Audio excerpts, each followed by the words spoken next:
تو ہی ڈیسائیڈ ہوگا کہ امریکی پاپولیشن جو ہے وہ آل ان اس وار کے اندر ہے. لیکن میرے خدشات یہ ہیں کہ اس کے باوجود بھی یہ امریکی پاپولیشن کو کنونس نہیں کر پائیں گے کہ یہ جنگ جو ہے وہ جسٹیفائڈ ہے اور کسی بھی طرح ان کے لیے بہتر ہے.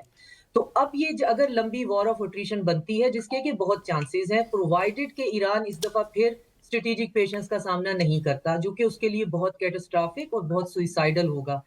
تو پھر یہ ڈاکٹر منور صاحب سے آخری کوشچن کروں گا. ڈاکٹر صاحب آپ کیا سمجھتے ہیں جو یو ایس فلیٹ ہیں، جیرلڈ اور ابراہم لنکن دونوں موجود ہیں، ایک تو ان کو ٹارگٹ کرنا، کیا ایران وہ کیپیبلٹی رکھتا ہے کہ ان کو ٹارگٹ کرے؟ دوسرا، آج جو بیسس پر حملہ کیا ہے، خصوصاً بحرین میں جو حملہ کیا گیا وہ بڑا امپورٹنٹ ہے. آپ کیا سمجھتے ہیں کس حد تک ایران نقصان پہنچا سکتا ہے جو یو ایس انٹرسٹ اور یو ایس جو سیکیورٹی فورسز ہیں خطے میں موجود؟ دیکھیں، جو پرنس سلطان جو ایئر بیس ہے امریکہ کی سعودی عرب کے اندر، اس پہ جو اٹیک ہوا ہے، ہیوی کیجوالٹیز کی رپورٹ آ رہی ہے امریکنز کی، اور بحرین کا بھی کے حوالے سے بھی اور قطر کے حوالے سے بھی. اور قطر نے یہ اسٹیٹمنٹ دی ہے کہ ہم اپنا رائٹ محفوظ رکھتے ہیں اس کا جواب دینے کے حوالے سے. لیکن میں نہیں سمجھتا کہ یہ ان ممالک کے اندر اتنی کیپیبلٹی ہے کہ وہ ایران کے خلاف کھڑے ہو سکیں. اور دبئی کے اوپر اگر ان کی 2-4 ہائی رائز بلڈنگ گر جاتی ہیں تو دبئی فارغ ہے لٹرلی. اس کے علاوہ دیکھیں، میں یہ بھی سمجھتا ہوں کہ جو اس وقت امریکہ کی جو پالیسی ہے انڈر پریزیڈنٹ ٹرمپ، جس کو میں میکیاویلین، جوشوا اور چنکیا اسکول آف تھاٹ کا میلاب دیکھتا ہوں، اس کے اندر ڈسیپشن، کننگ ڈپلومیسی اور امورل اور اللیگل یوز آف پاور آپ کو نظر آتا ہے، جس کو میں کہتا ہوں کہ یہ ری ایکٹیو بھی ہیں، ریپلسو بھی ہیں اور ریپریسو بھی آپ کو نظر آتے ہیں. تو اس کے نتائج بڑے بھیانک ہیں انٹرنیشنل آرڈر کے لیے، پیس اینڈ اسٹیبلٹی کے لیے. اور جب آگ لگتی ہے نا، یاد رکھیں کہ وہ آگ جب آپ کسی اور کے ہاں جلاتے ہیں تو وہ آگ آپ تک بھی پہنچ کے رہتی ہے. اب امریکن اکانومی جو ہے $39 ٹریلین کی مقروض ہے، $6 بلین یومیہ قرض اٹھا رہی ہے. کیا وہ اکانومی ٹریلینز آف ڈالرز ضائع کرنے کے بعد وارز میں، چاہے وہ عراق میں ہو، افغانستان میں ہو، سیریا کے خلاف ہو، لیبیا کے خلاف ہو، وہ ایک اور وار سسٹین کر سکتی ہے؟ کیا امریکن اکانومی ایک اور وار سسٹین کرتی ہے؟ پینلسٹ کی جانب سے مختلف جو آراء دی گئی ہیں آپ نے ملاحظہ کی. پروگرام میں فی الحال اتنا ہی. کوئی اجازت دیجیے، اگلے پروگرام میں آپ سے ملاقات ہوگی. اللہ پاکستان کے لیے اور اس دنیا کے لیے بہتر کرے، اسی دعا کے ساتھ اللہ نگہبان.